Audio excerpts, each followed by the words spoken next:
ci ay bor ay déficit budgétaire yoo xamante ni saa su nekk dañ koy nemmeeku ci régime bu ñëw depuis le régime de Diouf jóge fa dem ci Wade jóge fa dem ci Macky Sall jusqu'à présent ban apparence wala naka nga mën a jàngatee politique Sénégal ba nga xamante ni bor yi dafay gën di yokku ñuy gën a am ay déficit alors que le Sénégalais lambda amu ci benn bénéfice le Sénégalais lambda toujours tey jii la gën a sonn tey la gën a am ay difficultés alors que suñuy bor mi ngi yokku naka nga mën a jàngatee boobu la gestion. waaw non il faut comprendre une chose vous savez bor ak adduna moo ànd c'est-à-dire ñun ñu nekk ay pères de famille yor ménage gis nga ni nga yoree sa kër di jël bor dem ci boutique bi def bon mais état noonu lay defee bon l'état dafa am revenu état dafa am lu muy am par at bu natt ne man naa am 4000 milliards boo ko nattee ba pare yow say besoin prioritaire nekk 7000 milliards mais da ngay lebi 3000 milliards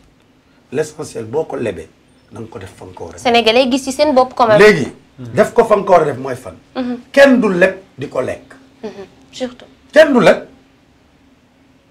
di ko subventionné ceeb pour wàññi prix ceeb loolu erreur la.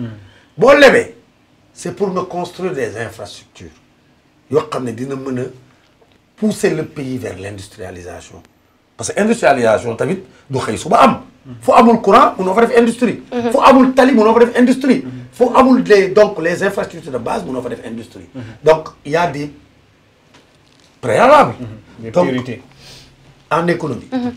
déficit budgétaire dafay am ci Amérique dañu am déficit budgétaire amul réew boo amul déficit budgétaire. mais dina feeñ ci population bi quand même. xam nga lan mooy déficit budgétaire. mooy yow la nga am ak la nga soxla. tey gisuñu ay déplacement moo ëpp. 5000 milliards.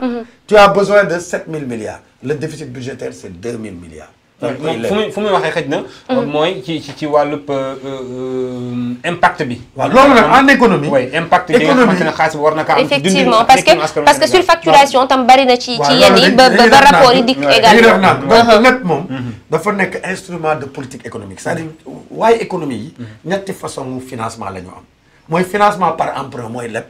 mooy financement par création monétaire mooy nga am politique monétaire am sa souveraineté monétaire nga tëgg monnaie dugal ci sa économie ba am na ay jeexital ak ban mooy fiscal du dëgg Sénégal am nañu stratégie de mobilisation des recettes fiscales ndax niveau bi ñu toll dafa faible par rapport fa ñu war a toll loolu président Diomaye wax na ko ci programme am avant mu koy wax ci programme am Sénégal ci boobu ministère des finances génne na ci plan boo xam ne avec des indicateurs ak des niveaux à atteindre je pense que xëy na bu amuloon volonté politique moom mi ko defoon ci programme am dina ñëw gën ci am volonté politique pour que les recettes fiscales yokk d'autant plus que quand même quoi qu'on puisse dire il est expert dans ce domaine beneen mbir mi emprunt mënoo ko bañ il va continuer d'emprunter léegi nag emprunt dañ lay wax na nga ko def ci yoon taux d'intérêt yi na nekk taux d'intérêt normal mais taux d'intérêt xam lu koy déterminer sa réew zone bi mu nekk risques yi yooyu yëpp day jouer ci emprunt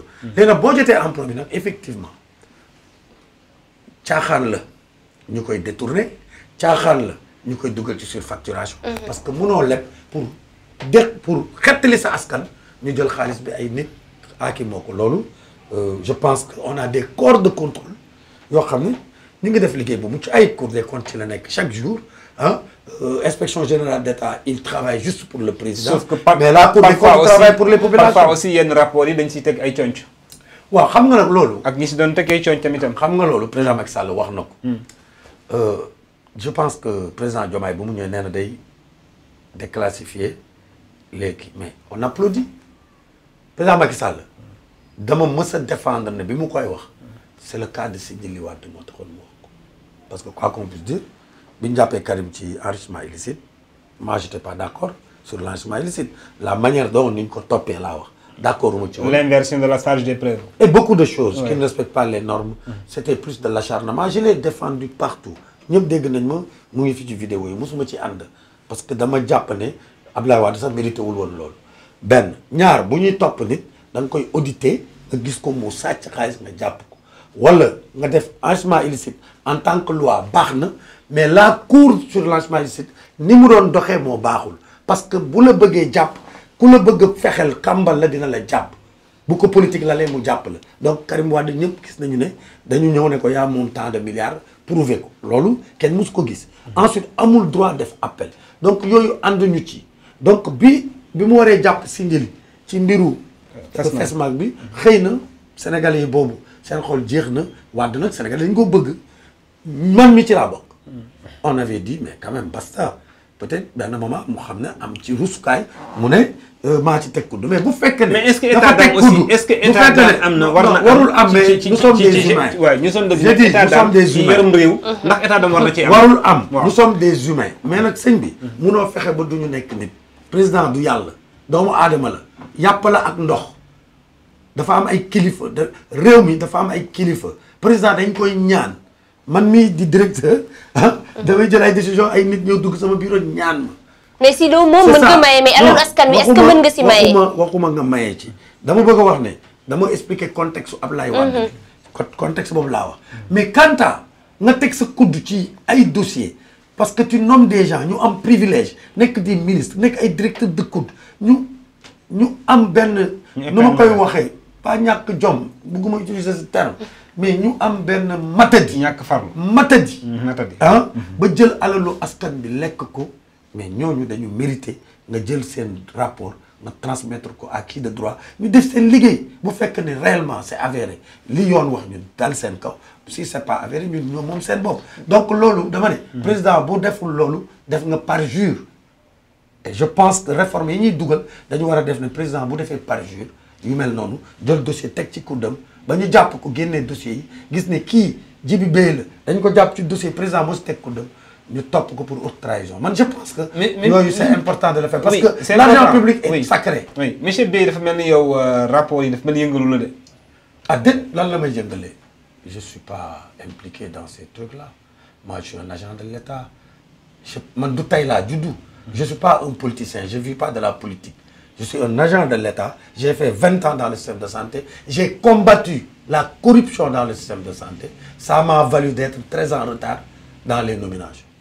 En 2022 bi lañ ma nommé. ah oui. oui mes amis qui sont dans les hôpitaux yi nekk Sénégal ils ont été nommés depuis 2012 ñenn ñi 2008 mais moi j'ai toujours refusé. comment ça daf la xaw a tardé ci. daf ma tardel parce que quand tu dénonces certaines pratiques les gens te mettent à l'écart au frigo ba pare di la diaboliser ministre bu ñëw ñu ne ko waa ji baaxul équipe bu ñëw ñu ne ko waa ji baaxul jiitu la ci waa ji doo sax jege toog naa presque 8 ans au mon bureau. au ministère de la Santé. Donc c'est à partir de 2012, 2013, 2014 là commencé dugg programme tabac prouvé liggéey am ay résultats jóge fa dem comme agent comptable Albert Royer parce que jaar naa Dantec def fa 8 ans. Donc dama la bëgg wax ne le système de santé est malade au Sénégal. On y revient. Mais pas du fait des politiques mais du fait des agents de l'État. Et là quand tu le dis tu es mis à l'écart. Li may wax ne c'est important. J'ai toujours dit les politiciens ils font des détournements. Mais l'administration aussi. Il y a des par exemple nga defar tool état financé tool. gars yi jël xaalis bi lekk ko état président di ñëw gars yi dem louer tool di ko wal. mais c'est grave ça loolu la. c'est-à-dire dans tous les secteurs. la corruption au niveau de l'administration est très forte. soo déggee muy wax ay lanceurs d'alerte. le président Diomaye xam na li muy wax. quand il parle de lanceurs d'alerte.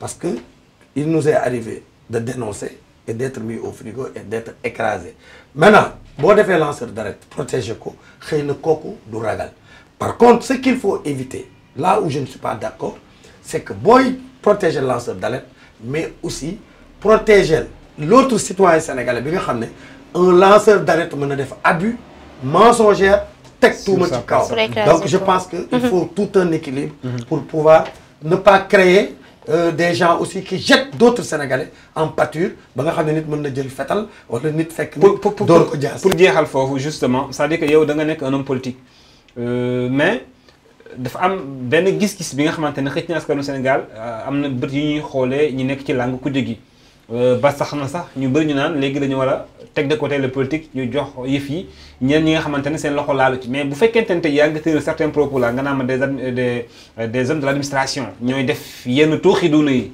jëm ci carenage financier jëm ci montage financier jëm ci détournement dem sax ba ay louer ay tool finalement est-ce que jarut ñuy tiit jëm ci hérite bi nga xamante ne moom la Sénégal yor. non du ay détournement. c'est-à-dire l'argent est orienté mën nga ko tuddee détournement parce que l'activité aura lieu les pièces justificatives sont là mais en réalité c'est. mais càcc la c'est tu sais je vais vous dire une chose. Il arrivait que les gens créent des lignes pour des activités bien déterminées mais activités yooyu en réalité duñ ko dérouler. Ça existait au sein du ministère de la Santé. Aujourd'hui des efforts ont été faits entre nous quoi. Il y a des efforts ce que je dis là. C'est ay 2008 2010 2012.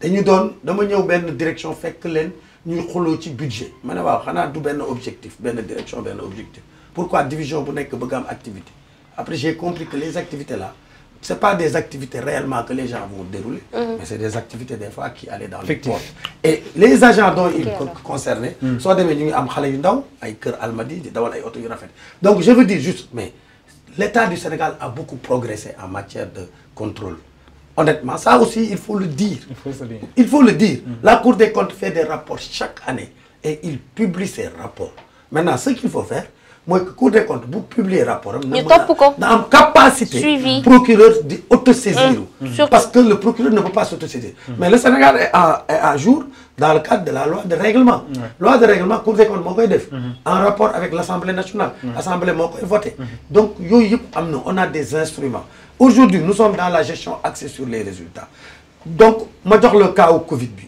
nee nañu am na lu ñu ci luubal nit yi loolu rek la ñu gis am na solo luubal boobu dañ leen war a topp ñu gox li ñu jël mais par contre wax nañu feneen nekk Covid bi gestion bi am na côté yoo xam ne c'était pas efficient c'est-à-dire organisation bi ñu amoon pour xeex ak feebar bi amul woon efficience su fekkoon ne baax na sax xëy na dee yi ñu am duñ ko am waa léegi pourquoi loolu càmbaruñ ko c'est-à-dire dafa mel ni 6 milliards yi wala 8 milliards yi wala 30 milliards yi ñu sàcc moo ëpp doole bakkan yi parce que am na manquement dans l'organisation dans la coordination dans la gestion le rapport bi wax na ko c'est le moment de le prendre pour préparer wu beneen épidémie buy ñëw fekk ñu am une très bonne organisation donc lu am solo loolu nag moo tudd gestion axée sur les résultats dama jàpp ne signé nañ ko assemblée def na ci loi président dugal na ko muy évaluation des politiques publiques boo ma dénkee man jox ma budget bu njëkk ba da ngay ñëw rek exécuter bu ñu xoolee budget bi leer na sàcculoo ñu ne la jërëjëf mais xooluñu ndax atteindre nga les résultats aujourd'hui gestion axée sur les résultats tu t'engages on te donne des ressources tu dépenses les ressources mais tu dois atteindre des objectifs dañu war a di évaluer loolu ndax nit ki atteindre na ko bu ko atteindre ñu yokk la yóbbu la fu gën a kawe wala ñu maintenir la gën la jàppale boo ko atteindreul c'est pas une sanction on te relève yóbbu la formation nga dem ñëwaat ñu dénkaat la ndànk-ndànk donc loolu mooy loolu man laa tuddee reddition des comptes c'est pas seulement sàcc na xaalis ñu jàpp ko mais aussi tu t'es engagé à faire des châteaux d'eau tu t'es engagé à apporter de l'eau dans des villages ñu jox la 1 milliard il faut que construire le nombre de châteaux d'eau mais une fois château d'eau bi construit il faut que ndox bi am les populations aient accès à l'eau